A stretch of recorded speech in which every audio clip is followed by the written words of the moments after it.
قرآن مجید میں اللہ تعالیٰ فرماتے ہیں وَلَقَدْ أَخَذَ اللَّهُ مِيثَاقَ بَنِي إِسْرَائِيلَ وَبَعَثْنَا مِنْهُمُ 12 نَقِيبًا وَقَالَ اللَّهُ إِنِّي مَعَكُمْ لَئِنْ أَقَمْتُمُ الصَّلَاةَ وَآتَيْتُمُ الزَّكَاةَ وَآمَنْتُمْ بِرُسُلِي وَعَزَّرْتُمُوهُمْ وَأَقْرَضْتُمُ اللَّهَ قرضا حسنا لأكفرن عنكم سيئاتكم ولأدخلنكم جنات تجري من تحتها الأنهار فمن كفر بعد ذلك منكم فقد ضل سواء السبيل. اور بلا شبہ یقیناً اللہ نے بنی اسرائیل سے پکا وعدہ لیا اور ہم نے ان میں 12 سردار یا نقیب ذمہ دار مقرر کیے.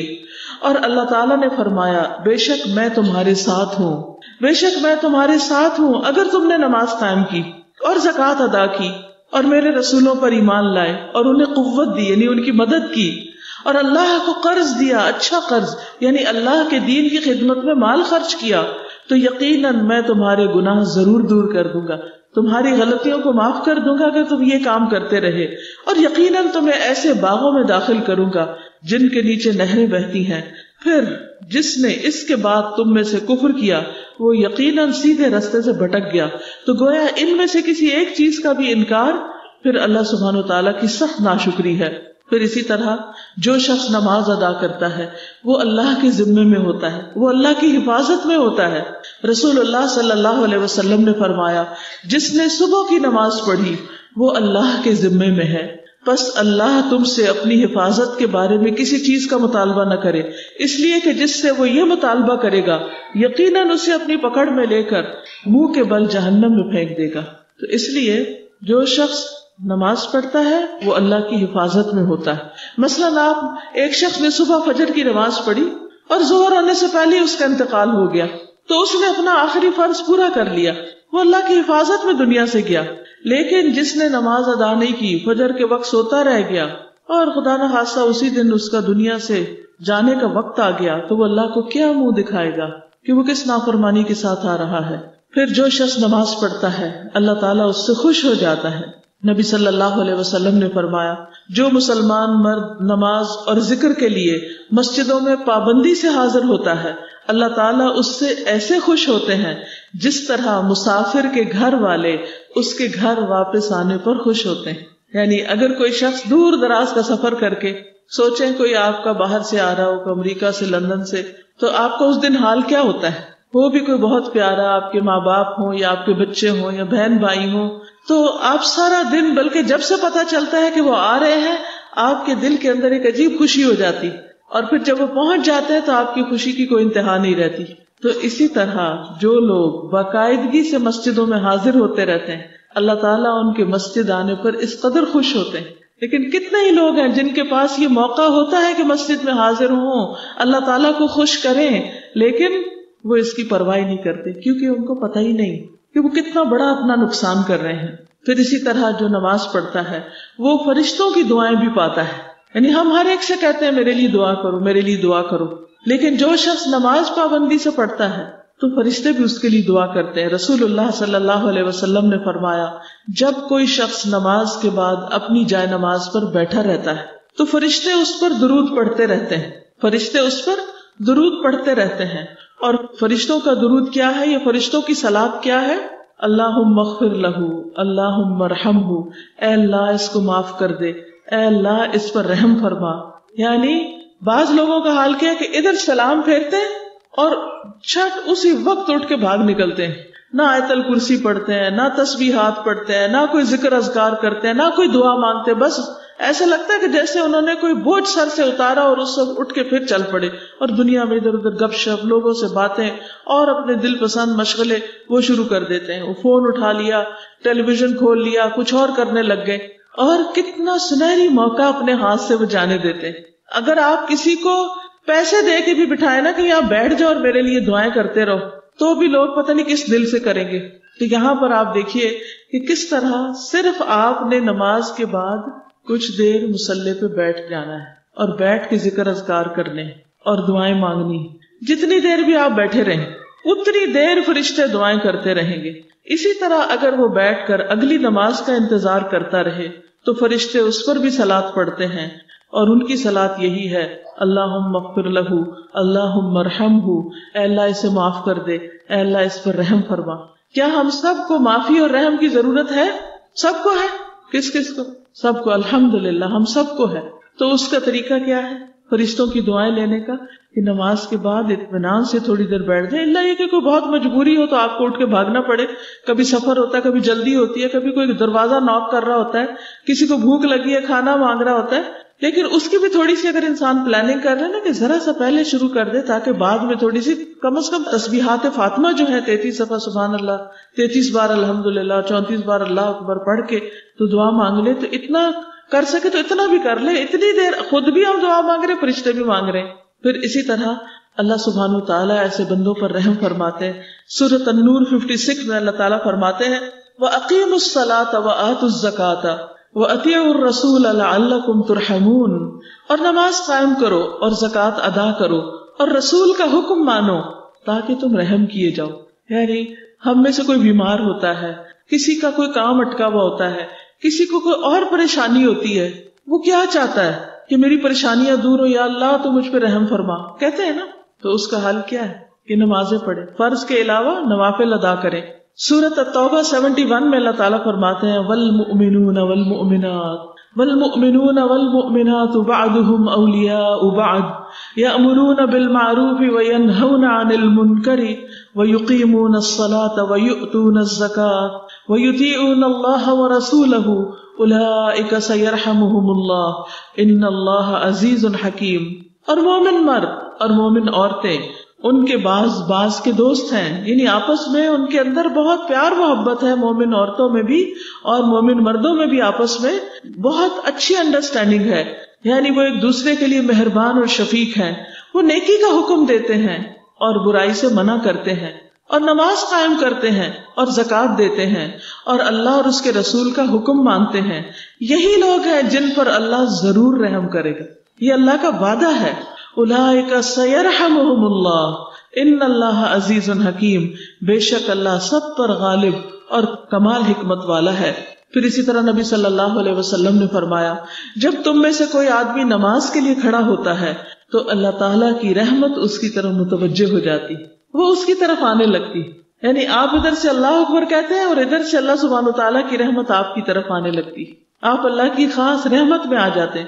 اسی لیے نبی صلی اللہ علیہ وسلم اور دیگر انبیاء جب ان پر کوئی پریشانی آتی، کوئی مشکل آتی تو فوراً نماز کی طرف جاتے۔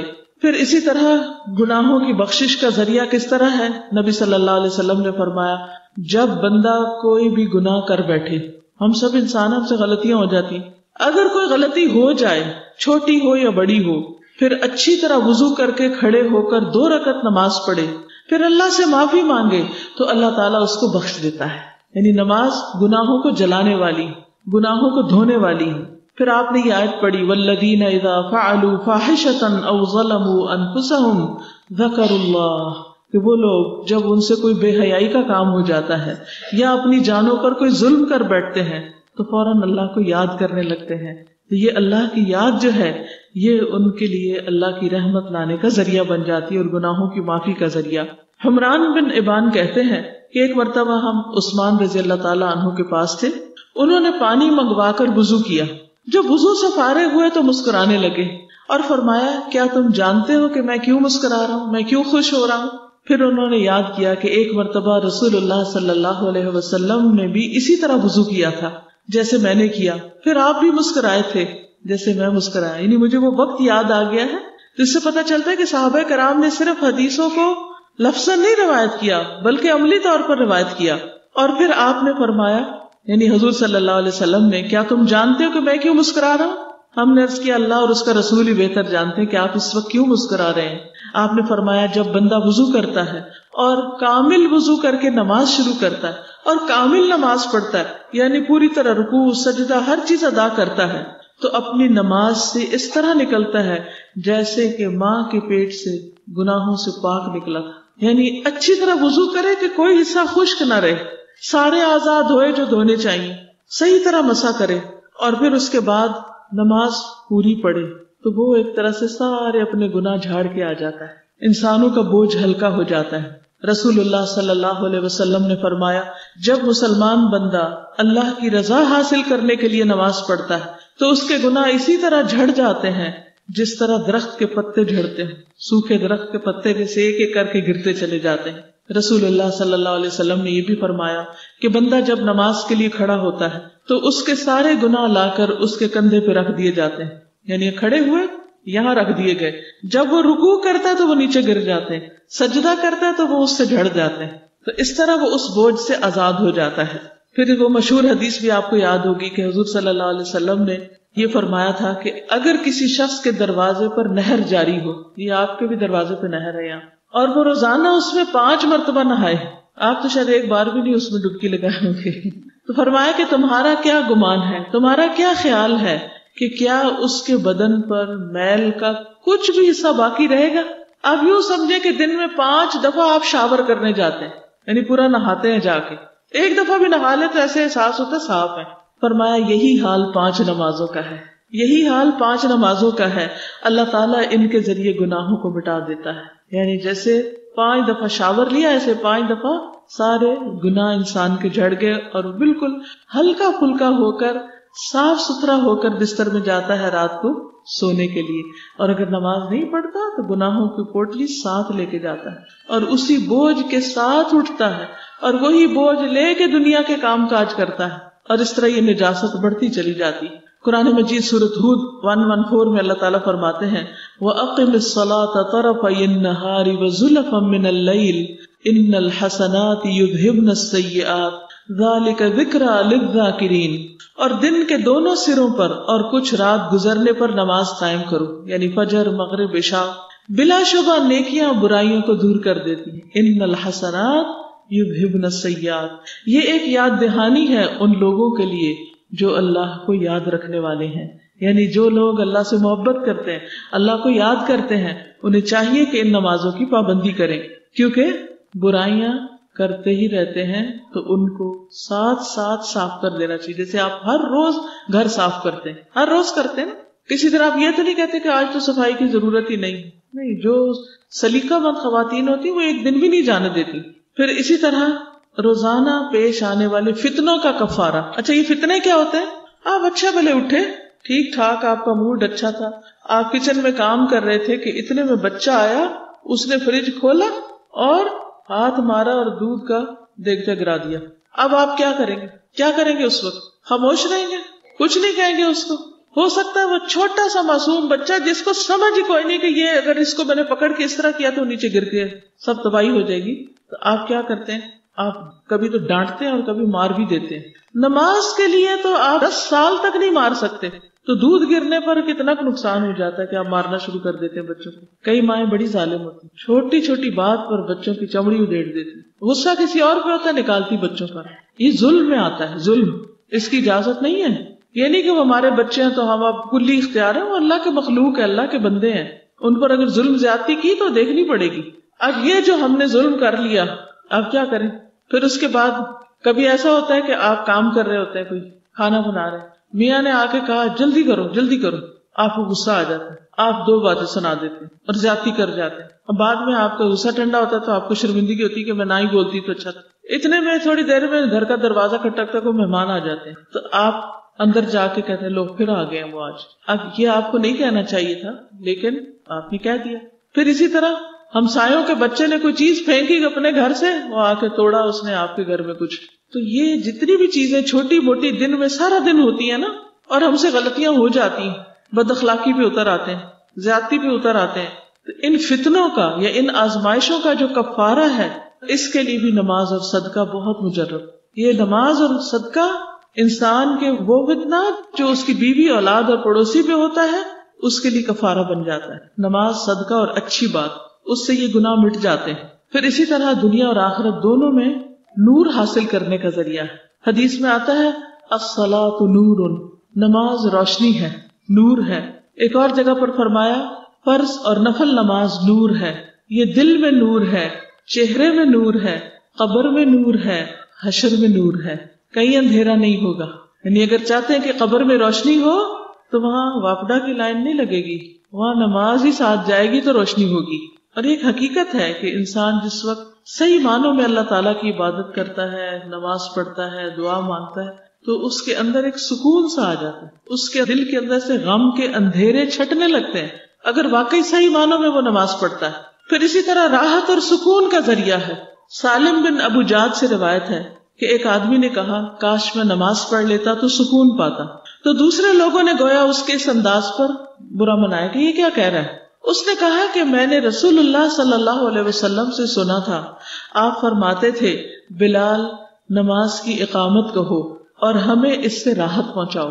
یعنی ہمارے دل کے اوپر ایک پریشانی سی آ گئی ہے یا ایک دل کے اوپر بوجھ سا ہے، تو تم اذان دو تاکہ ہم نماز پڑھیں اور ہمارا دل سکون میں آ جائے۔ اور یہ ایک آزمائی ہوئی چیز ہے کہ نماز سے پہلے اور بعد کی کیفیت میں لازمی فرق ہوتا ہے۔ یعنی جب تک آپ ایک نماز کے بعد دوسری تک آتے ہیں نا تو بیچ میں کچھ نہ کچھ ہو جاتا ہے، ایک بے چینی سی لگ جاتی، اور جب آپ دوسری نماز کی طرف آتے ہیں تو آپ کو ایک اطمینان سا نصیب ہوتا ہے اور آپ ہلکے سے ہو جاتے ہیں۔ اور ویسے بھی الا بذکر اللہ تطمئن القلوب، خبردار اللہ کے ذکر سے دل مطمئن ہو جاتے ہیں، دلوں کو اطمینان نصیب ہوتا ہے، بے چینیاں ختم ہو جاتی ہیں۔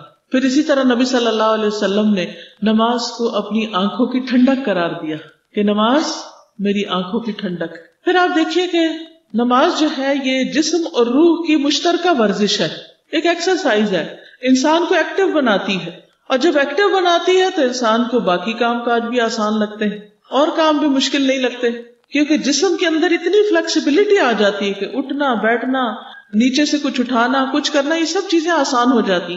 اور پھر چونکہ عام ایکسرسائز میں کیا ہوتا ہے، آپ بور ہو جاتے ہیں، جیسے آپ ایروبکس کرتے ہیں، اسٹریچز کرتے ہیں یا آپ ٹریڈ مل کرتے ہیں، تو بہت سے لوگ اس وقت میوزک سننے لگتے ہیں۔ اگر ان سے پوچھو بھی یہ کیوں کرتے ہیں، یہ ظلم کیوں ڈھاتے ہیں اپنے اوپر، تو کہتے ہیں اس طرح ہمیں پتہ ہی نہیں چلتا کہ ہم ایکسرسائز کر رہے ہیں، ورنہ اگر خاموشی کے ساتھ چپ کر کے ایکسرسائز کرے تو وہ بہت بھاری گزرتی ہے۔ تو آپ دیکھیے کہ دن میں 5 دفعہ انسان کو قیام، رکوع، سجدے اور تشہد میں بیٹھنے اور پھر کھڑے ہونے اور پھر نیچے جانے، پھر کھڑے ہونے، پھر نیچے جانے کا جو حکم دیا گیا، اور خاص پوزیشن پر انسان اپنی کمر کو جھکائے، خاص پوزیشن پر سجدہ کرے، اپنے پراپر طریقے سے، خاص طریقے سے اتحیات میں بیٹھے، تو یہ تمام چیز اس کے جسمانی جوڑوں کو متحرک کر دیتی ہے، اور جب جوڑ حرکت کرتے ہیں تو ساتھ ہی انسان کے جو پھیپھڑے اور جو اس کا ڈائجسٹو سسٹم ہے اور سرکولیٹری سسٹم ہے وہ سارے بھی حرکت میں آ جاتے ہیں، کیونکہ ایک پوری باڈی جو ہے اس کے اندر ایک ہیٹ آ جاتی ہے۔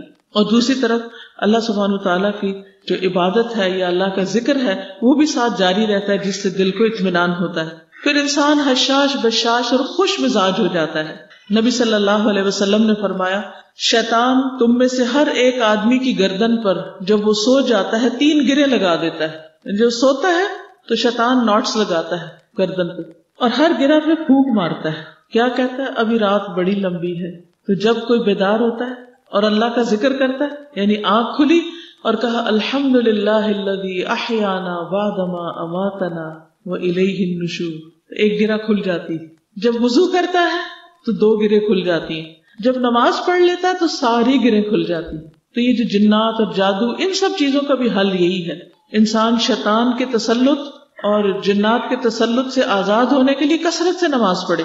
فرمایا وہ صبح کو حشاش بشاش خوش مزاج اٹھتا ہے، یعنی اس کے ریلیشن شپ بھی دوسروں کے ساتھ پھر اچھے ہونے لگتے ہیں، ورنہ اس کی صبح نفس کی خباثت اور سستی کے ساتھ ہوتی، لیزی، نہ کوئی گھر کا کام نہ باہر کا، کچھ نہیں، بس ایک بیماری کسی کیفیت اس پہ تاری رہتی۔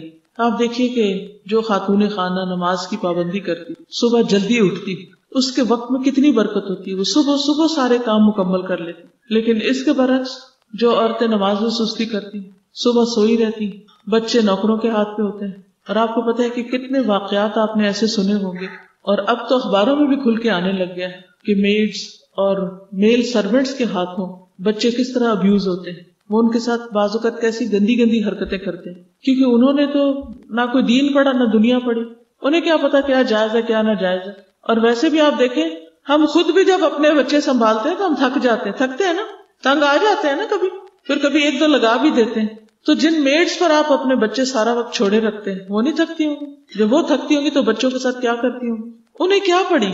تو اس لیے آپ نے جو بھی ایکٹیویٹی کرنی ہے، جو بھی کوئی کام کرنا ہے، یا تو اپنے بچوں کو ساتھ رکھیں، یا اگر کسی کی ہیلپ لینے بھی ہے تو نگاہوں کے سامنے لیں، یہ نہیں کہ ان کے ساتھ کہیں سے کہیں بھیج دیں اور جو چاہیں کرتے رہیں۔ ساری زندگی کے لیے بچے ذہنی اور نفسیاتی بیمار ہو جاتے ہیں، ان کو طرح طرح کی پریشانیاں لگ جاتی ہیں، ان کا کانفیڈینس ختم ہو جاتا ہے، ان کی حیا ختم ہو جاتی، ان کے آگے زندگی کے تعلقات متاثر ہو جاتے ہیں۔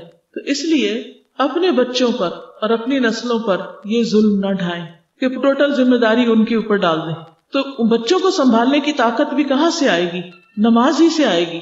پھر اسی طرح یہ ہے کہ جو شخص نماز پڑھتا ہے اس کا دل نیکی کی باتوں میں لگتا ہے، جو شخص نماز نہیں پڑھتا نا اس کا دل سیاہ ہونے لگتا ہے۔ جب اس کو کوئی قرآن کی بات بتائے، دین کی بات بتائے، اسلام کی بات بتائیں تو وہ کیا کرتا ہے؟ وہ بیزار ہوتا ہے، وہ سننا ہی نہیں چاہتا۔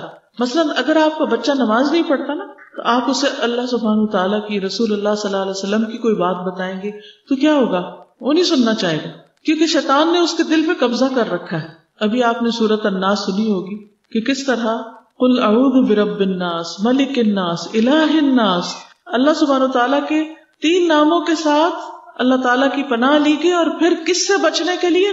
من شر الوسواس الخناس، اس بڑے وسوسہ ڈالنے والے کے شر سے جو بار بار پلٹ پلٹ کے آتا ہے اور وسوسے ڈالتا ہے۔ الذی یوسوس فی صدور الناس، جو لوگوں کے سینوں میں وسوسے ڈالتا ہے، دلوں میں وسوسے ڈالتا ہے۔ من الجنۃ والناس، جنوں میں سے پھر انسانوں میں سے۔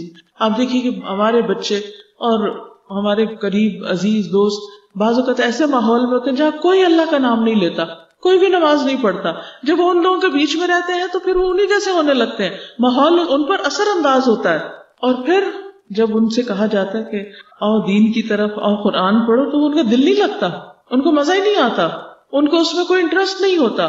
تو آپ نے کبھی سوچا کہ اس کی روٹ کاز کیا ہے؟ اس کی وجہ کیا ہے؟ اس کی وجہ یہ ہوتی ہے کہ وہ ہر وقت اللہ سے غافل کرنے والے ماحول میں ہوتے ہیں۔ تو اس لیے بحیثیت ماں ہماری ذمہ داری بنتی ہے کہ چھوٹے ہوتے ہی بچوں کو اس طرف لے آئیں، تاکہ شروع سے ان کو نماز کی عادت ہو جائے، اور بڑے ہو کر پھر وہ جہاں بھی ہو انہیں پیچھے سے بار بار کہنا نہ پڑے، وہ خود ہی ادا کرنے والے ہوں۔ پھر آپ دیکھیے کہ ہمارے بچے جب یونیورسٹیز میں، کالجز میں، مختلف اداروں میں جاتے ہیں تو ہمیں بڑی فکر ہوتی ہے کہ یہ کہیں کسی غلط کمپنی میں، کسی ڈرگز میں نہ پڑ جائیں، یا کہیں لڑکیوں میں نہ انوالو ہو جائیں، یا کسی بے حیائی فحاشی کے کام میں نہ چلے جائیں۔ کتنا فکر ہوتا ہے ماں باپ کو، باہر بچہ پڑھنے کے لیے بھیج رہے ہیں، یونیورسٹی میں بھیج رہے ہیں، کیا بنے گا؟ تو اس سے آپ تو نہیں روک سکتے کیونکہ آپ تو ہر وقت ساتھ نہیں ہیں۔ آپ نے ان کے ساتھ کون سا ہتھیار دیا ہے؟ کیا چیز ساتھ دے رہے ہیں کہ وہ اس سارے شر سے محفوظ رہیں؟ نماز۔ اللہ تعالیٰ فرماتے ہیں ان الصلاۃ تنہی عن الفحشاء والمنکر ولذکر اللہ اکبر واللہ یعلم ما تصنعون، بے شک نماز بے حیائی اور برائی سے روکتی ہے، اور یقیناً اللہ کا ذکر سب سے بڑا ہے، اور اللہ جانتا ہے جو کچھ تم کرتے ہو۔ تو گویا اگر آپ نے ان کو نماز کا پابند بنا دیا تو وہ جہاں مرضی پھر چلے جائیں، پھر آپ کو فکر نہیں ہوگی، کیونکہ آپ ان کو روکنے والے نہیں، ان کی نماز ان کو روکنے والی بن جائے گی۔ کہ ان کو جب وہ برے طرف جانے لگیں گے تو وہ سوچیں گے ہائے میں تو نماز پڑھتا ہوں، یا اگر گئے اور نماز کا وقت ہو گیا تو وہ اس سے نکل آئیں گے، ورنہ کون اٹھائے گا ان کو وہاں سے، ان بری مجلسوں سے اور فحش گفتگو سے اور بے حیائی کی جگہوں سے کون اٹھائے گا؟ یہ نماز ہی تو اٹھائے گی۔ اٹھو بندے، اللہ اکبر ہو گئی، چلو نماز کے لیے، تو وہ سلسلہ ٹوٹ جائے گا نا اگر کسی برائی کی طرف جانے بھی لگے، کیونکہ نشہ کر کے بھی کوئی نماز نہیں پڑھ سکتا، تو وہ نشے سے رک جائیں گے کہ نہیں میں تو نماز پڑھتا ہوں۔ تو اس لیے اگر حقیقی معنوں میں ہم نمازیں قائم کرنے لگے، اپنی زندگی میں اس کی پابندی کرنے لگے، تو بہت سی خرابیاں خود بخود ختم ہو جائیں۔ اور پھر اللہ تعالیٰ ساتھ ہی فرماتے ہیں واللہ یعلم ما تصنعون، اللہ کو سب پتا ہے جو بھی تم کرتے ہو۔ پھر اسی طرح یہ ہے کہ نماز کی ادائیگی انسان کو برے اخلاق سے روکتی ہے۔ اللہ تعالیٰ فرماتے ہیں ان الانسان خلق ہلوعا اذا مسہ الشر جزوعا واذا مسہ الخیر منوعا الا المصلین الذین هم علی صلاتهم دائمون۔ بلا شبہ انسان تھوڑ دلا بنایا گیا، بڑے چھوٹے دل والا ہے، چھوٹی سی بات مائنڈ کر جاتا ہے، جب اسے کوئی تکلیف پہنچتی ہے تو گھبرا اٹھتا ہے، پینک ہو جاتا ہے، جب مال ملتا ہے تو بخیل ہو جاتا ہے، سب اپنے پہ خرچ کرنا چاہتا ہے، دوسروں کو نہیں دینا چاہتا، سوائے ایکسپٹ فار نماز ادا کرنے والوں کو۔ ان کے دل نرم رہتے ہیں، پھر وہ اللہ کی مخلوق پہ خرچ بھی کرتے ہیں، ان کے دل مضبوط ہو جاتے ہیں، بار بار اللہ کی یاد سے ان کے دلوں کے اندر ایک قوت آتی ہے، اس لیے کہ وہ اللہ کو بھروسہ کرتے ہیں۔ تو جب کوئی مشکل آتی ہے تو وہ کیا کہتے ہیں انا للہ و انا الیہ راجعون، اور وہ ایسی حرکتیں نہیں کرتے جو اللہ تعالیٰ کو پسند نہ ہو۔ اور وہ کون ہیں؟ کون سے مصلین؟ الذین هم علی صلاتهم دائمون، وہ جو اپنی نمازوں میں دوام اختیار کرتے ہیں، جو ہمیشہ نماز پڑھتے ہیں. کچھ لوگ ایسے ہوتے ہیں نا جو 2 نمازیں پڑھتے ہیں، 4 پڑھتے ہیں، یا کبھی جمعے کی پڑھ لیتے ہیں. نہیں، یہ ان کی صفت بیان ہوئی ہے جو ساری نمازیں پابندی کے ساتھ پڑھتے ہیں. پھر اسی طرح اور بھی جو بڑی بڑی عادتیں اور بڑے بڑے گناہ ہیں ان سے بھی نماز روکتی ہے. ابو ہریرہ رضی اللہ عنہ کہتے ہیں کہ ایک آدمی نبی صلی اللہ علیہ وسلم کے پاس آیا اور کہا کہ فلاں آدمی رات کو تو نماز پڑھتا ہے لیکن صبح کے وقت چوریاں کرتا ہے. آپ نے فرمایا ان قریب اس کا یہ عمل اسے ایسا کرنے سے روک دے گا. یعنی اگر وہ نماز پڑھتا رہا تو ایک دن چوری سے بھی رک جائے گا.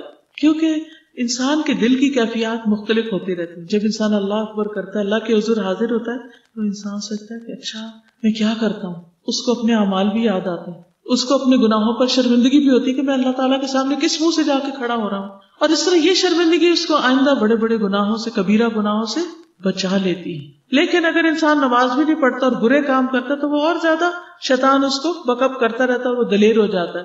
پھر اسی طرح نماز سے فقر دور ہوتا ہے، انسان کی حاجتیں پوری ہوتی ہیں. نبی صلی اللہ علیہ وسلم نے فرمایا، اللہ تعالیٰ فرماتے ہیں اے آدم کے بیٹے، تم اپنے آپ کو میری عبادت کے لیے فارغ کر لو، یعنی وقت نکالو عبادت کے لیے. خواہ کتنے بھی بزی ہو، نماز کے لیے، عبادت کے لیے وقت نکالو. میں تمہارے دل کو بے نیازی سے بھر دوں گا، یعنی تمہارے اندر ایک کنٹینٹمنٹ دے دوں گا اور تمہارا فقر دور کر دوں گا. وہ جو ایک محتاجی ہے نا، یاد رکھیے کم پیسے والے نہیں محتاج ہوتے. بعض اوقات بڑے بڑے مالداروں کے اندر ایک بے چینی کہ ہائی کچھ نہیں، یہ قرضہ دینا ہے، اس کو دینا ہے، اس کو دینا ہے، بڑے خرچے ہیں. تو اس کو ہر وقت ڈر لگا رہتا ہے کہ پتہ نہیں کس وقت یہ سب کچھ الٹ جائے، کس وقت مارکیٹ ڈاؤن ہو جائے، کس وقت کیا پریشانی آ جائے. تو وہ ہر وقت ایک خوف میں رہتا ہے. لیکن نمازی کے اندر یہ خوف نہیں ہوتا، کیونکہ اس کا اللہ سبحانہ و تعالیٰ پر توکل ہوتا ہے، بھروسہ ہوتا ہے، اور اس کو پتا ہوتا ہے کہ میں ہر تھوڑی دیر کے بعد اپنے رب کے حضور جا کر پھر مانگوں گا ایاک نعبد و ایاک نستعین، کہ صرف تیری ہم عبادت کرتے ہیں اور صرف تجھ سے ہم مدد چاہتے ہیں، تو اللہ میری مدد ضرور کرے گا. اس کو اللہ تعالیٰ کی مدد پر یقین ہوتا ہے. تو اللہ تعالیٰ کا یہ وعدہ ہے کہ اگر تم میری عبادت کے لیے وقت نکالو گے تو میں تمہارے دل کو بے نیازی سے بھر دوں گا، یعنی غنا ڈال دوں گا اس میں. اور ایک اور جگہ پر آتا ہے نا کہ الغنا غنا النفس، اصل قناعت اور غنا اور امیری اور دولت مندی دل کی امیری ہوتی، جو دل کا بادشاہ ہوتا ہے. اور تمہارا فقر دور کر دوں گا. لیکن اگر تم ایسا نہیں کرو گے تو میں تمہارے دونوں ہاتھ کاموں میں مشغول کر دوں گا، اور اس کے باوجود تمہارا فقر دور نہیں کروں گا، تمہاری محتاجی دور نہیں کروں گا. یعنی اگر تم صرف مال کمانے میں لگے رہے، صرف دنیا کے کام میں لگے رہے، تو تمہاری یہ مشکلیں آسان نہیں ہوگی. اب دیکھیں کہ مثلاً ہم گھروں کے کام کر رہے ہوتے ہیں، بعض اوقات بہت مصروفیت ہوتی، لیکن جس وقت آپ نماز پڑھتے تو کیا ہوتا ہے، سب کچھ چھوڑ دیتے. کچن میں ہیں، صفائی کر رہے ہیں، کپڑے دھل، سب چھوڑ دیا، آئے، منہ ہاتھ دھویا، صاف ستھرے ہوئے اور نماز کھڑے ہو کے پڑھی. جب رکوع میں جاتے ہیں ساری کمر کی تھکاوٹ اتر جاتی، جب آپ سجدے میں جاتے ہیں ساری گردن اور باقی حصوں کی تھکاوٹ اتر جاتی، جب آپ کھڑے ہوتے ہیں تو اس سے بہتر ہوتے ہیں جب آپ نے نماز شروع کی تھی، پھر دوسری رکعت، پھر تیسری، پھر چوتھی. بلیو می، آخر میں آ کے آپ جب اٹھتے تو ایسا لگتا ہے جیسے ہلکے ہو گئے، تھکاوٹ ہی ختم ہو گئی. اگر آپ صبح سے پڑھ رہے ہیں تو بھی اگر آپ نماز کے لیے اٹھتے ہیں تو آپ کی ایکسرسائز روحانی جسمانی ہو جاتی ہے، آپ فریش ہو جاتے ہیں، دوبارہ جا کے بیٹھتے ہیں اور اچھی طرح پڑھ سکتے ہیں. اس چینج سے آپ کی حالت بہتر ہوتی ہے. لیکن اگر آپ اٹھتے ہی نہیں اور بیٹھے رہتے تو اس بیٹھنے سے کئی بیماریاں بن جاتی ہیں. تو یہاں اللہ تعالیٰ کا وعدہ ہے کہ اگر تم کرو گے تو تمہاری محتاجی دور ہوگی، اور اگر تم میری عبادت کے لیے نہیں نکلو گے تمہاری مصروفیت کم نہیں ہوگی، تمہارے کام ختم نہیں ہوں گے، اور اس کے باوجود تمہارا فقر بھی ختم نہیں ہوگا. محنت مزدوری بھی بہت کرو گے، کام بھی بہت کرو گے، لیکن محتاجی اپنی جگہ برقرار رہے گی. پھر اسی طرح نماز سے ہم وقت کی پابندی بھی سیکھتے ہیں. اب دیکھیے کہ نمازوں کے اوقات بڑے زبردست ہیں. ایک وہ وقت ہے جب سورج نکلتا ہے تو اس سے پہلے نماز پوری کرنی. تو آپ کو ایک ٹارگٹ دے دیا گیا، ڈیڈ لائن جیسے ہوتا ہے نا، کاموں کی ڈیڈ لائن مقرر کرتے ہیں، ڈیڈ لائن دے دی گئی، اس سے پہلے پورا کرنا ہے. آپ ہر صورت سورج نکلنے سے کافی دیر پہلے اٹھتے ہیں، کم از کم گھنٹہ، تاکہ آرام سے نماز پڑھ سکیں اور دعائیں وغیرہ پڑھ سکیں. تو اب آپ کا ٹائم ٹیبل خود ہی سیٹ ہونے لگا. اچھا، پھر سورج نکل آتا ہے، نکلنے کے بعد تھوڑا اونچا ہوتا ہے تو ایک نماز پھر پڑھ لیتے ہیں آپ اشراق کی. پھر اس کے بعد جب سورج ڈھلنے لگتا ہے پھر آپ آ جاتے ہیں نماز پڑھنے. پھر جب سورج اور نیچے کو جانے لگتا ہے پھر عصر کے پڑھنے آ جائے، پھر غروب ہو جاتا ہے پھر آپ پڑھتے، پھر جب اندھیرا ہو جاتا ہے پھر آپ پڑھتے، اور جب رات کا آخری حصہ ہوتا ہے اگر تہجد پڑھنے والے پھر آپ نماز پڑھتے. تو اس سے آپ کے پورے دن کی ٹائم مینجمنٹ ہو جاتی، ٹائم ٹیبل بن جاتا ہے. آپ اپنے ضروری کاموں کو ہر نماز کے ساتھ باندھ سکتے ہیں. فجر پڑھ کے میں نے یہ کرنا ہے، ظہر کے ساتھ یہ کرنا ہے، عصر کے بعد یہ کرنا ہے، مغرب کے بعد یہ کرنا ہے، عشاء کے بعد سو جانا ہے. تو ہر مسلمان کا ٹائم ٹیبل اللہ تعالیٰ نے بنا دیا ہے. اور پھر جس نماز کے ساتھ جو آپ کام باندھ لیتے ہیں، چاہے کوئی پڑھائی ہے، گھر کا کام ہے، یہ کچھ اور ہے، تو آپ کے پاس فارغ وقت بھی پھر نکل آتا ہے، آپ آرام بھی کر پاتے ہیں. تو اس لیے وقت کی پابندی انسان کو نمازوں سے ہی آتی. پھر اسی طرح ایک اور آیت میں آتا ہے اقم الصلاۃ لدلوک الشمس الی غسق اللیل وقرآن الفجر ان قرآن الفجر کان مشہودا. نماز قائم کرو سورج ڈھلنے سے رات کے اندھیرے تک، اور فجر کا قرآن پڑھو، بے شک فجر کا قرآن ہمیشہ سے حاضر ہونے کا وقت رہا ہے، یعنی فرشتوں کی حاضری ہوتی ہے اس وقت. حضرت عبداللہ بن عمر سے روایت ہے کہ اللہ کے نبی صلی اللہ علیہ وسلم نے فرمایا جب تم فجر کی نماز پڑھ چکو تو اس کا وقت باقی ہے جب تک سورج کا اوپر کا کنارہ نہ نکلے. پھر جب تم ظہر کی نماز پڑھ چکو تو اس کا وقت عصر کی نماز تک، اور جب تم عصر پڑھ چکو تو اس کا وقت سورج کے زرد ہونے تک، جب مغرب پڑھ چکو تو اس کا وقت شفق کے غروب ہونے تک، اور جب تم عشاء کی نماز پڑھ چکو تو اس کا وقت آدھی رات تک ہوتا ہے. کل کسی نے پوچھا تھا عشاء کا وقت کب تک ہوتا ہے، تو کئی لوگ کہتے ہیں نا فجر کی نماز سے پہلے تک، نہیں، آدھی رات تک. جیسے 12 بجے عام طور پہ ہمارے یہاں آدھی رات کہلاتی ہے، تو آپ اندازہ کر سکتے کہ سورج کب غروب ہوا کب نکلا، تو اس کے ٹوٹل گھنٹے کر کے آدھا کر لیں آپ. اس کے بعد اگر آپ پڑھتے ہیں تو پھر نماز قضا ہو جاتی ہے. تو اللہ تعالیٰ سے توبہ کرنی چاہیے اگر پہلے ہم ایسی غلطیاں کرتے ہیں. بعض لوگ بیٹھے ٹی وی دیکھتے رہتے ہیں، فلمیں دیکھتے رہتے ہیں، 1 بجتا ہے تو اٹھ کے عشاء پڑھ رہے ہوتے ہیں، وہ نماز کا وقت قضا ہو چکا ہوتا ہے. تو اس لیے وقت پر نماز پڑھنا ضروری ہے. یعنی فجر کب تک؟ جب تک سورج نہیں نکلتا، اس کے اندر نماز ہو جاتی، اور باقی بھی اسی طرح جو اوقات ہے نماز کے. اب یہ تو چند ایک دنیا کے فائدے تھے. اب نماز پڑھنے کے اور فائدے بھی ہیں، اور وہ آخرت کے فائدے ہیں جو ہمارا ہمیشہ ہمیشہ کا ٹھکانہ ہے. نماز پڑھنے والے اللہ تعالیٰ کے ساتھ ایک کامیاب تجارت کر رہے ہیں، بہت بڑا بزنس کر رہے ہیں، جس کا پروفٹ ان کو آخرت میں جا کے ملے گا. اللہ تعالیٰ فرماتے ہیں ان الذین یتلون کتاب اللہ، بے شک وہ لوگ جو اللہ کی کتاب کی تلاوت کرتے ہیں، وَأَقَامُوا الصَّلَاةَ، اور نماز قائم کرتے ہیں، وَأَنفَقُوا مِمَّا رَزَقْنَاهُمْ سِرًّا وَعَلَانِيَةً، اور جو رزق ہم نے انہیں دیا ہے اس میں سے کھلے چھپے خرچ کرتے ہیں، دکھا کے بھی چھپا کے بھی، دیتے رہتے ہیں. یرجون تجارتا لن تبور، وہ ایسی تجارت کی امید رکھتے ہیں جو کبھی بھی برباد نہ ہوگی. ایسا بزنس ہے جس کا ڈاؤن فال ہے ہی نہیں، ایسی تجارت، ایسا کاروبار کہ جس میں صرف نفع ہے، جس کے آخر میں صرف پروفٹ ہی پروفٹ ہے. دنیا میں کوئی آپ کو گارنٹی نہیں دیتا، کوئی دے ہی نہیں سکتا کہ یہ بزنس تم کرو تو ضرور تم کو فائدہ ہوگا. فائدہ بھی ہو سکتا ہے، نقصان بھی ہو سکتا ہے. پھر اسی طرح انسان کو کامیابی سے ہمکنار کرنے والی ہے نماز.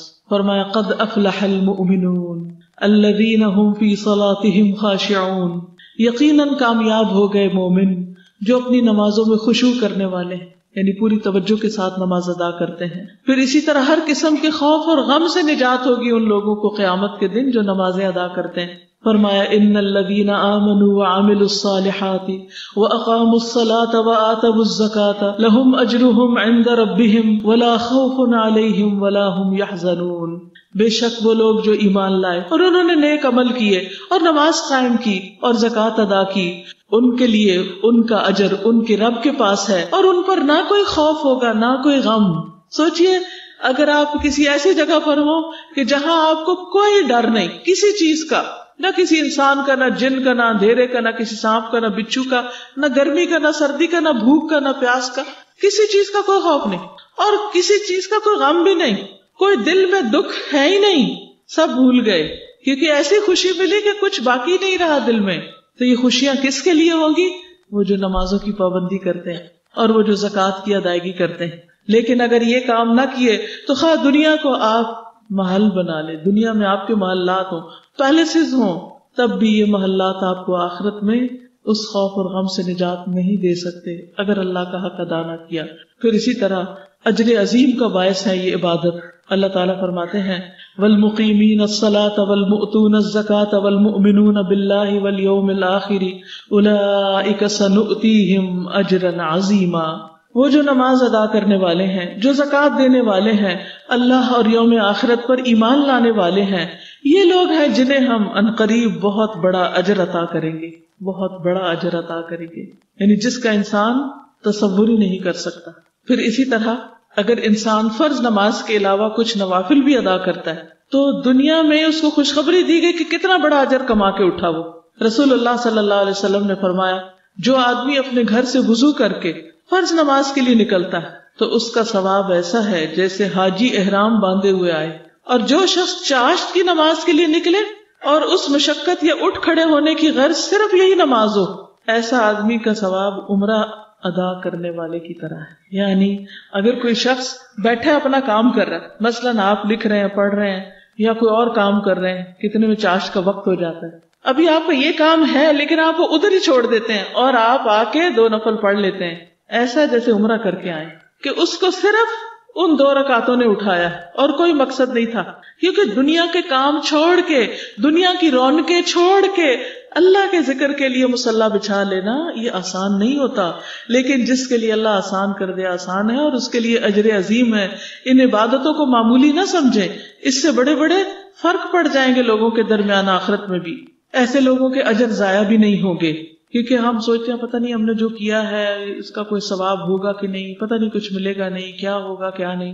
اللہ تعالیٰ فرماتے ہیں والذین یمسکون بالکتاب واقاموا الصلاۃ انا لا نضیع اجر المصلحین. جو لوگ کتاب کو مضبوطی سے پکڑتے ہیں، یعنی قرآن پڑھتے ہیں، تلاوت کرتے ہیں، ترجمہ سیکھتے ہیں، اس کو یاد کرتے ہیں، اس میں غور و فکر کرتے ہیں، اس کو تھامے رکھتے ہیں، یعنی قرآن سے ان کی محبت ہے اور اس کو واقعی اس پہ محنت کر رہے ہیں، اور وہ نماز قائم کرتے ہیں، یقیناً ہم اصلاح کرنے والوں کا اجر ضائع نہیں کرتے.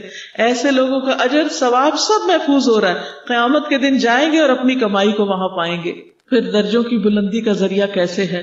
مخارق کہتے ہیں ایک مرتبہ ہم لوگ حج کے ارادے سے نکلے، جب ہم مقام ربضہ میں پہنچے تو میں نے اپنے ساتھیوں سے کہا کہ تم آگے چلو، اور میں خود پیچھے رہ گیا.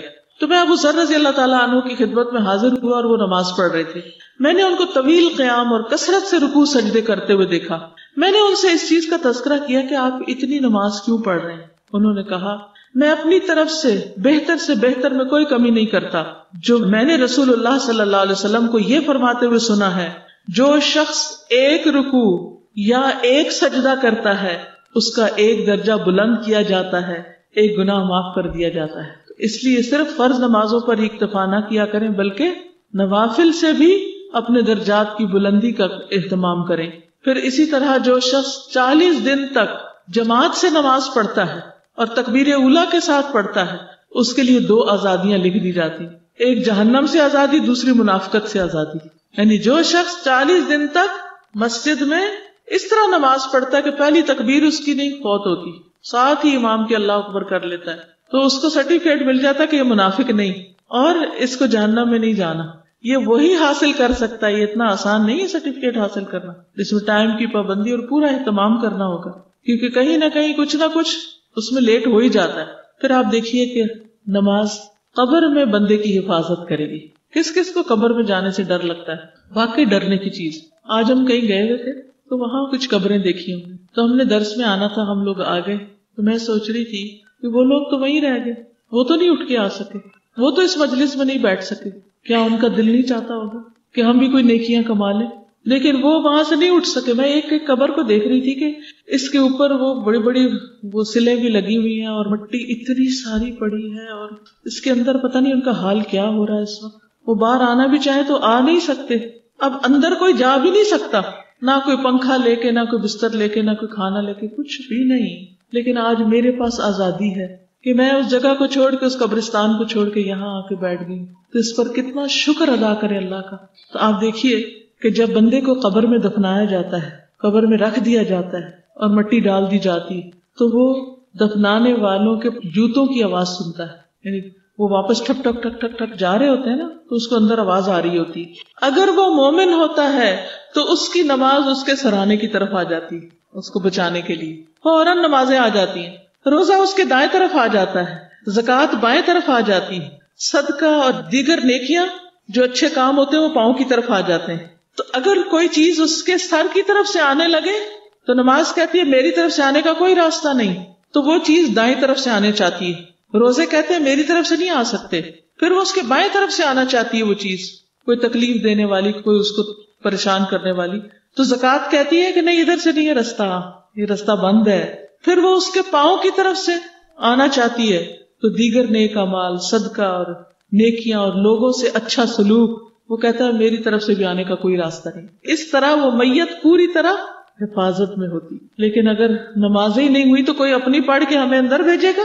کوئی نہیں پڑھتا. کوئی اپنی نہیں پڑھتے لوگ, ہمارے لیے کون پڑھے گا؟ پڑھے بھی تو فائدہ کوئی نہیں, کوئی کسی کی نماز نہیں پڑھ سکتا. یہ رکھا ہی نہیں اللہ تعالیٰ نے, ہر ایک کو اپنی پڑھنی ہے, چاہے بیمار ہو, پریشان ہو, غریب ہو, امیر ہو, دکھی ہو, غمگین ہو, خوش ہو, شادی کا دن ہے یا کسی کی فوتگی کا دن ہے, ہر دن نماز پڑھنی ہے. تو بہنوں, جب نماز میں سستی ہونے لگے, جب پڑھنے کو دل نہ چاہے, تو امیجن کیا کرے کہ میں اس قبرستان میں پڑی ہوں اور میرے سر کی طرف سے کوئی چیز آ رہی ہے اور مجھے ڈر لگ رہا ہے, تو میں نے وہ نماز وہاں کھڑی کرنی. تو اس کے لیے مجھے خود اس وقت نماز قائم کر لینی چاہیے, نماز کے لیے کھڑا ہو جانا چاہیے. پھر اسی طرح قیامت کے دن اندھیرا ہوگا اور ہر ایک کا نور اس کا اپنا اپنا ہی ہوگا, کوئی کسی کی لائٹ پہ نہیں جا سکے گا. تو ابو ہریرہ سے روایت ہے کہ رسول اللہ صلی اللہ علیہ وسلم نے فرمایا, جو لوگ اندھیرے میں مسجد کی طرف جاتے ہیں اللہ تعالیٰ ان کے لیے قیامت کے دن چمکدار نور کے ساتھ روشنی کرے گا. ایک اور حدیث میں فرمایا, اندھیرے میں مسجد جانے والوں کو قیامت کے دن مکمل نور کی خوشخبری دے دو. پھر ایسے لوگوں کے جسم سجدے اور وضو کے اعضاء کی چمک سے روشن ہو جائے گا. پھر اسی طرح قیامت کے دن برہان اور نجات کا ذریعہ بنے گی, یعنی جو نماز کی حفاظت کرے گا تو نماز قیامت کے دن اس کے لیے روشنی, دلیل اور نجات کا سبب بن جائے گی اور اس کے لیے جنت کی خوشخبری ہے. اور نماز کو ضائع نہ کرنے والے سے جنت کا وعدہ ہے. رسول اللہ صلی اللہ علیہ وسلم نے فرمایا, اللہ نے اپنے بندوں پر 5 نمازیں فرض کر دی ہیں, جو شخص انہیں اس طرح ادا کرے کہ ان میں سے کسی چیز کو ضائع نہ کرے اور نہ ان کا حق معمولی سمجھے, تو اللہ تبارک و تعالیٰ کا وعدہ ہے کہ اسے جنت میں داخل کرے گا. اور جو انہیں اس طرح ادا نہ کرے تو اللہ تعالیٰ کا اس سے کوئی وعدہ نہیں, چاہے تو سزا دے چاہے تو اس کو معاف کر دے. پھر جنت میں مہمانی کا سبب بنے گی نماز.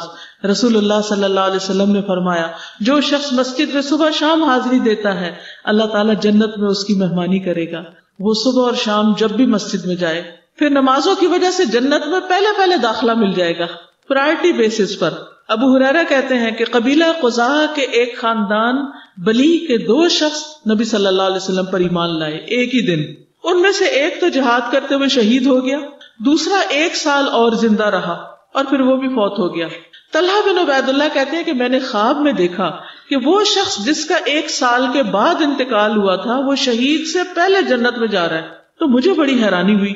صبح میں نے رسول اللہ صلی اللہ علیہ وسلم کو یہ خواب سنایا یا کسی اور نے بھی بتایا, تو میں رسول اللہ صلی اللہ علیہ وسلم کے پاس گیا تو آپ نے فرمایا, کیا اس نے اس کے بعد رمضان کے روزے نہیں رکھے تھے اور سال بھر میں 6000 اور اتنی رکعتیں نہیں پڑھی تھی؟ یعنی پہلا جو شہید ہو گیا اس کی نمازیں کم تھیں, اور یہ جو بعد میں فوت ہوا ہے یہ 6000 رکعتیں زیادہ پڑھ کے فوت ہوا ہے. تو یہ 6000 رکعتیں اس کو جنت میں پہلے لے جا رہی ہیں. تو ایسا نہیں کہ نمازیں پڑھنا جو ہے وہ کوئی معمولی سی چیز ہے. پھر ایسے لوگوں کے لیے جنت میں بالا خانے ہیں جن کا اندر باہر سے اور باہر اندر سے نظر آئے, یعنی کرسٹل کلیئر, انتہائی چمکدار. ایک دیہاتی نے پوچھا یہ کس کے لیے ہے؟ فرمایا اس کے لیے جو اچھی بات کرے, کھانا کھلائے, اور جب رات میں لوگ سو رہے ہوں تو وہ اللہ کے لیے نماز پڑھے. پھر یہ نماز آگ سے بچانے والی ہے.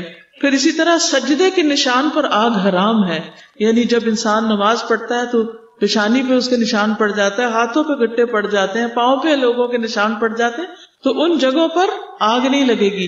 اور جو لوگ اور برائیوں میں ملوث ہو نماز کے ساتھ, تو وہ ان برائیوں کی وجہ سے اگر جہنم میں گئے بھی تو ان نشانوں کے اوپر آگ نہیں ہوگی, اور ان کے پہچان کی وجہ سے ان کو نکال لیا جائے گا کہ یہ نماز پڑھنے والے لوگ تھے. تو انشاءاللہ تعالیٰ اب ہم نماز کے بعد نماز نہ پڑھنے کے نقصان کے بارے میں کچھ بات کریں گے. قرآن مجید میں اللہ تعالیٰ فرماتے ہیں, وَأَقِيمُوا الصَّلَاةَ وَلَا تَكُونُوا مِنَ الْمُشْرِكِينَ, اور نماز قائم کرو اور شرک کرنے والوں میں سے نہ ہو جاؤ. یعنی جو اللہ کے ساتھ شرک کرتے ہیں وہ نماز نہیں پڑھتے, وہ اللہ کی عبادت نہیں کرتے, وہ اللہ کے وفادار نہیں ہیں, تم ان کی پیروی نہ کرو. ایک اور حدیث میں آتا ہے رسول اللہ صلی اللہ علیہ وسلم نے فرمایا انسان اور اس کے کفر اور شرک کے درمیان فرق نماز کا چھوڑنا ہے. انسان اور اس کے کفر اور شرک کے درمیان فرق نماز کا چھوڑنا ہے. یعنی اگر انسان نماز چھوڑ دیتا ہے تو وہ اتنے بڑے جرم کا ارتکاب کرتا ہے. رسول اللہ صلی اللہ علیہ وسلم نے فرمایا ہمارے اور مشرکین کے درمیان فرق کرنے والی چیز نماز ہے، لہذا جو شخص نماز چھوڑ دیتا ہے وہ کفر کرتا ہے، یعنی اس کا تو اسلام ہی ناقص ہو جاتا ہے. عبداللہ بن شقیق روایت کرتے ہیں کہ محمد صلی اللہ علیہ وسلم کے صحابہ اعمال میں سے کسی چیز کے ترک کو کفر نہیں سمجھتے تھے سوائے نماز کے، کہ اگر کوئی نماز چھوڑ دیتا تو اس کو بہت ہی برا سمجھتے تھے. پھر اسی طرح چھوڑنا تو ایک بہت ہی بڑا کرائم ہے، لیکن اگر کوئی شخص سستی کرتا ہے، غفلت برتتا ہے، لیٹ پڑتا ہے یا دل نہیں لگا کے پڑتا تو یہ چیز بھی نقصان دہ ہے. قرآن مجید میں اللہ تعالیٰ منافقین کے بارے میں فرماتے ہیں وَلَا يَأْتُونَ الصَّلَاةَ إِلَّا وَهُمْ كُسَالَىٰ، اور وہ نماز کو نہیں آتے مگر اس طرح کہ سست ہوتے ہیں، سستی کے ساتھ نماز کی طرف آتے ہیں، ان کا دل ہی نہیں کرتا نماز پڑھنے کو، اور خرچ نہیں کرتے مگر یہ کہ وہ ناخوش ہوتے ہیں، یعنی اللہ کے راہ میں دیتے ہوئے ان کا دل خوش نہیں ہوتا، وہ اس کو اپنے لیے ایک مصیبت سمجھتے، چٹی سمجھتے کہ ہائے اب اتنی زکوٰۃ نکال دیں ہم، اب فلاں نے ہم سے مانگ لیا اس کو صدقہ دیں، کسی کے کام آئے. تو یہ منافقت کی علامت ہوتی. جس شخص کو اللہ پر ایمان ہے، اس بات پر یقین ہے کہ جو کچھ اس نے کیا اسے قیامت کے دن اس کا بہترین بدلہ ملے گا، تو وہ اللہ سبحانہ وتعالیٰ کی عبادت کرنے اور اللہ کے نام پر رزق خرچ کرنے میں قطعاً سستی یا کوتاہی نہیں کرتا. پھر اسی طرح ابن مسعود کہتے ہیں کہ جس نے نماز ترک کی اس کا کوئی دین نہیں، یعنی کسی شخص کو دیندار کہا ہی نہیں جا سکتا جب تک کہ وہ نماز ادا نہ کرے. ابو الدرداء سے روایت ہے قال لا ایمان لمن لا صلاۃ له ولا صلاۃ لمن لا وضوء له. ابو الدرداء کہتے ہیں کہ جس کی نماز نہیں اس کا ایمان نہیں، اور جس کا وضو نہیں اس کی نماز نہیں، یعنی وضو کے بغیر بھی نماز ادا نہیں کرنی چاہیے، اس سے بھی نماز نہیں ہوتی. پھر جان بوجھ کر نماز چھوڑنے والے سے اللہ تعالیٰ کی ذمہ داری ختم ہو جاتی ہے. رسول اللہ صلی اللہ علیہ وسلم نے فرمایا جان بوجھ کر نماز نہ چھوڑا کرو، اس لیے کہ جو شخص جان بوجھ کر نماز چھوڑ دیتا ہے اس سے اللہ کی ذمہ داری ختم ہو جاتی ہے. کیا مطلب ہے ذمہ داری ختم ہوگی؟ اللہ تعالیٰ کی حفاظت سے نکل جاتا ہے. اور ایک نماز کا چھوڑنا بھی بہت بڑے نقصان کا ذریعہ ہو سکتا ہے. اور ہم کبھی کہتے ہیں ہم نے تو آج تک کوئی گناہ کیا ہی نہیں، ہم نے کون سا کوئی گناہ کیا کہ ہم پر یہ مصیبت آ گئی، حالانکہ ہم بعض اوقات صرف سستی کے بارے نماز میں غفلت اختیار کرتے یا پڑھتے ہی نہیں یا پرواہ ہی نہیں کرتے. یعنی آج وہ دور آ گیا ہے کہ لوگ نماز چھوڑنے کو گناہ ہی نہیں سمجھتے. نبی صلی اللہ علیہ وسلم نے فرمایا جس کی ایک نماز فوت ہو گئی، ایک، گویا اس کا مال اور اولاد فنا ہو گیا، گم گیا. اتنا بڑا جرم ہے، اتنا بڑا نقصان ہے. ایک اور جگہ پر آتا ہے، صحیح بخاری کی روایت ہے، نبی صلی اللہ علیہ وسلم نے فرمایا جس نے عصر کی نماز چھوڑ دی اس کے اعمال باطل ہو گئے، یعنی اس کے باقی اعمال بھی ضائع ہو گئے. نمازیں چھوڑنے سے دلوں میں سختی اور غفلت پیدا ہو جاتی ہے، اور وہ دلوں کی سختی ایسی چیز ہے کہ جس سے انسان کا پھر نیکی کے کام میں دل نہیں لگتا، اور انسانوں کے ساتھ بھی اس کو کوئی ہمدردی نہیں ہوتی. تو ابن عمر اور ابو ہریرہ دونوں بیان کرتے ہیں انہوں نے رسول اللہ صلی اللہ علیہ وسلم کو ممبر کی سیڑھیوں پر فرماتے ہوئے سنا لوگ جمعے کی نماز چھوڑنے سے باز آ جائیں ورنہ اللہ تعالیٰ ان کے دلوں پر مہر لگا دے گا، پھر وہ غافلوں میں شمار ہوگی. اور جب انسان غافل ہو جاتا ہے تو اس کے اندر سے برائی کا احساس بھی ختم ہو جاتا ہے. دیکھیے دو طرح کے لوگ ہوتے ہیں، ایک وہ ہوتے ہیں کہ اگر ان سے کوئی گناہ ہو جائے تو وہ تڑپ اٹھتے ہیں، پریشان ہو جاتے ہیں اور توبہ معافی کرنے لگتے ہیں، صدقہ خیرات کرتے ہیں، روتے ہیں، اللہ سے ڈرتے ہیں کہ یا اللہ تو ہمیں معاف کر دے. اور اس کے برعکس کچھ لوگ ایسے ہوتے ہیں جو گناہ کرنے کے بعد بھی ان کے کام پہ جو نہیں رہتی، ان کو کوئی پرواہ نہیں ہوتی کہ انہوں نے کوئی غلط کام کیا ہے، کیونکہ ان کے دل مردہ ہو جاتے ہیں، دل بے حس ہو جاتے ہیں، وہ غافلوں میں شمار ہو جاتے ہیں. تو جس کو اپنے گناہ کی شدت کا، گریوٹی کا احساس ہی نہیں، وہ توبہ کب کرے گا؟ اور وہ توبہ کیوں کرے گا؟ پھر اسی طرح نماز کے وقت سونے والے کے کان میں شیطان پیشاب کرتا ہے. عبداللہ رضی اللہ عنہ بیان کرتے ہیں کہ نبی صلی اللہ علیہ وسلم کے سامنے ایک شخص کا ذکر کیا گیا کہ وہ صبح تک پڑا سوتا رہتا ہے، یعنی صبح تک پڑا سوتا رہا اور اس نے نماز کوئی نہیں پڑھی. اس پر آپ نے فرمایا شیطان نے اس کے کان میں پیشاب کر دیا. یعنی ایک اپنی نجاست ڈال دی ہے اس کے اندر. تو پھر جب شیطان کی نجاست انسان پہ پڑ جاتی ہے تو وہ کسی بھی شکل میں نکل سکتی ہے. شیطان کو قابو پا جاتا ہے. بعض اوقات آپ دیکھیں لوگ کہتے ہیں ان پہ کوئی اثر ہو گیا, کہتے ہیں نا اثر ہو گیا ہے, کوئی جن نے پوزیس کر لیا ہے یا کوئی اور ان کے اوپر اثرات ہو گئے ہیں. کیا وجہ ہوتی ہے؟ اس کی ایک وجہ نماز چھوڑنا بھی ہو سکتی, کیونکہ جس نے نماز چھوڑی وہ اللہ کی حفاظت سے نکل گیا. جب اللہ کی حفاظت سے نکل گیا تو پھر شیطان مردود آئے یا ابلیس آئے یا کوئی اور آئے, وہ جس طرح چاہے اس انسان کے ساتھ کھیلے.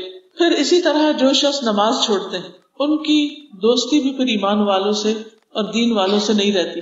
قدرتی طور پر ان کا مزاج ہی فرق ہو جاتا ہے. ابن عمر کہتے ہیں کہ جب ہم کسی آدمی کو فجر اور عشاء کی نماز میں حاضر نہ پاتے کہ وہ آیا نہیں تو ہم اس کے بارے میں برا گمان رکھتے تھے کہ شاید وہ منافق ہے, کیونکہ کوئی سچا مومن ایسا نہیں کرتا تھا.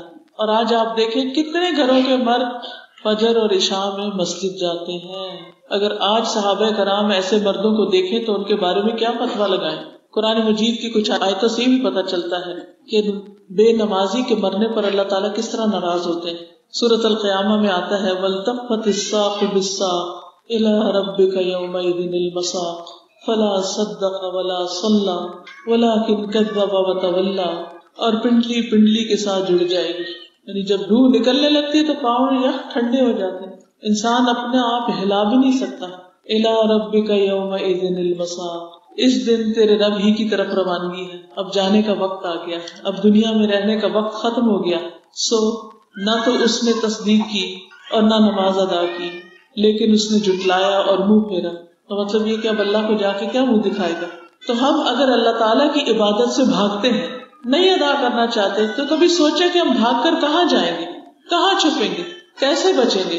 پھر اسی طرح نماز سے غافل ہونے والے کی قبر میں سزا. سمرہ بن جندب رضی اللہ عنہ سے روایت ہے کہ نبی صلی اللہ علیہ وسلم نے خواب بیان کرتے ہوئے فرمایا جس کا سر پتھر سے کچلا جا رہا تھا وہ قرآن کا حافظ تھا, مگر وہ قرآن سے غافل ہو گیا اور فرض نماز پڑھے بغیر سو جاتا تھا. یعنی آپ کو خواب میں ایسے حافظ کا انجام بتایا گیا جس نے حفظ کر کے نمازیں پڑھنا چھوڑ دی. تو آپ سوچئے کہ بعض اوقات ماں باپ کہتے ہیں اچھا چلو ایک دفعہ حفظ کر لیں, ہمیں بھی تاج مل جائے گا اور ہماری بھی بخشش کرا دے گا, لیکن وہ اپنی تو پہلے کرائے, نمازوں کی پابندی تو کرے, دین پر قائم تو رہے. انا للہ و انا الیہ راجعون. اور آپ دیکھیے کہ یہ مسئلہ کتنا عام ہوتا چلا جا رہا ہے کہ ماں باپ اپنے شوق میں بچوں کو حافظ بنا دیتے, پھر وہ بچے بڑے ہوتے ہیں دہرائی نہیں کرتے, پھر اسکولوں کالجوں میں چلے جاتے ہیں اور اس کے بعد وہ ایسے دنیا میں لگتے ہیں کہ نمازوں سے بھی جاتے ہیں. کتنی سخت وعید, کتنی سخت پکڑ. مصعب بن سعد کہتے ہیں کہ میں نے اپنے والد سے کہا اے ابا جان, اللہ تبارک و تعالیٰ کا یہ فرمان ہے الذین هم عن صلاتهم ساہون, تو ہم میں سے کون ہے جو نہیں بھولتا اور کسی دل میں خیال نہیں گزرتا. یعنی ہم نماز میں سبھی بھول جاتے ہیں. انہوں نے کہا اس کا مطلب یہ نہیں ہے بلکہ اس آیت سے وقت کا ضائع کرنا مراد ہے کہ وہ فضول کاموں میں لگا رہے یہاں تک کہ وہ وقت ضائع کر دے. پھر بے نمازی کا انجام کیا ہوگا؟ قارون, فرعون, حامان, ابی ابن خلف کے ساتھ ہوگا, بڑے بڑے مشرکین اور بڑے بڑے کفر کے سرداروں کے ساتھ. عبداللہ بن عمر سے مروی ہے کہ ایک دن نبی صلی اللہ علیہ وسلم نے نماز کا ذکر کرتے ہوئے فرمایا جو شخص نماز کی پابندی نہیں کرے گا تو وہ اس کے لیے روشنی, دلیل اور نجات کا سبب نہیں بنے گی. دوبارہ بولے, کیا کہا میں نے؟ جو شخص نماز کی پابندی نہیں کرے گا وہ اس کے لیے, یعنی وہ نماز اس کے لیے, یعنی جو چند پڑھی ہے, 2 پڑھی نے, 4 نہیں پڑھی, 3 نہیں پڑھی, تو جو پڑھی ہے وہ نمازیں اس کے لیے روشنی نہیں پیدا کرے گی, اس کے حق میں حجت نہیں بنے گی, نجات کا سبب نہیں بنے گی. اور وہ شخص قیامت کے دن قارون, فرعون, حامان اور ابی ابن خلف کے ساتھ ہو. کیونکہ بہت سے لوگ کہتے ہیں نا ہم پڑھتے تو ہیں پر ایک نہیں پڑھتے. کسی کو فجر پڑھنی مشکل ہے, کسی کو عشاء کے وقت نیند آ جاتی ہے, اور کوئی دن کے کاموں میں مصروف ہے, اور کوئی جاب میں نہیں پڑھ سکتا, اور کوئی کسی اور وقت میں چھوڑ دیتا ہے. تو اس طرح سب کچھ ہی ضائع ہونے کا ڈر ہوتا ہے. قرآن مجید میں آتا ہے کہ جہنم میں جانے والوں سے پوچھا جائے گا ما سلککم فی سقر قالوا لم نک من المصلین ولم نک نطعم المسکین وکنا نخوض مع الخائضین. جنت والے جہنم والوں سے پوچھیں گے, وہاں جا کر آپس میں باتیں کریں گے تمہیں کیا چیز دوزخ میں لے گی, وجہ تو بتاؤ, یہاں کیوں گئے تم؟ وہ کہیں گے ہم نماز ادا نہیں کرتے تھے. وہ آگ میں کیوں پڑے ہوئے تھے؟ کہ ہم نماز نہیں پڑھتے تھے. اور کیا نہیں کرتے تھے؟ مسکین کو کھانا نہیں کھلاتے تھے، بھوکوں کو کھانا نہیں دیتے تھے، اور ہم بحثیں کرنے والوں کے ساتھ مل کے بحثیں کرتے ہیں، یعنی دین کی کوئی بات ہوئی تو بحثیں شروع ہو گئی،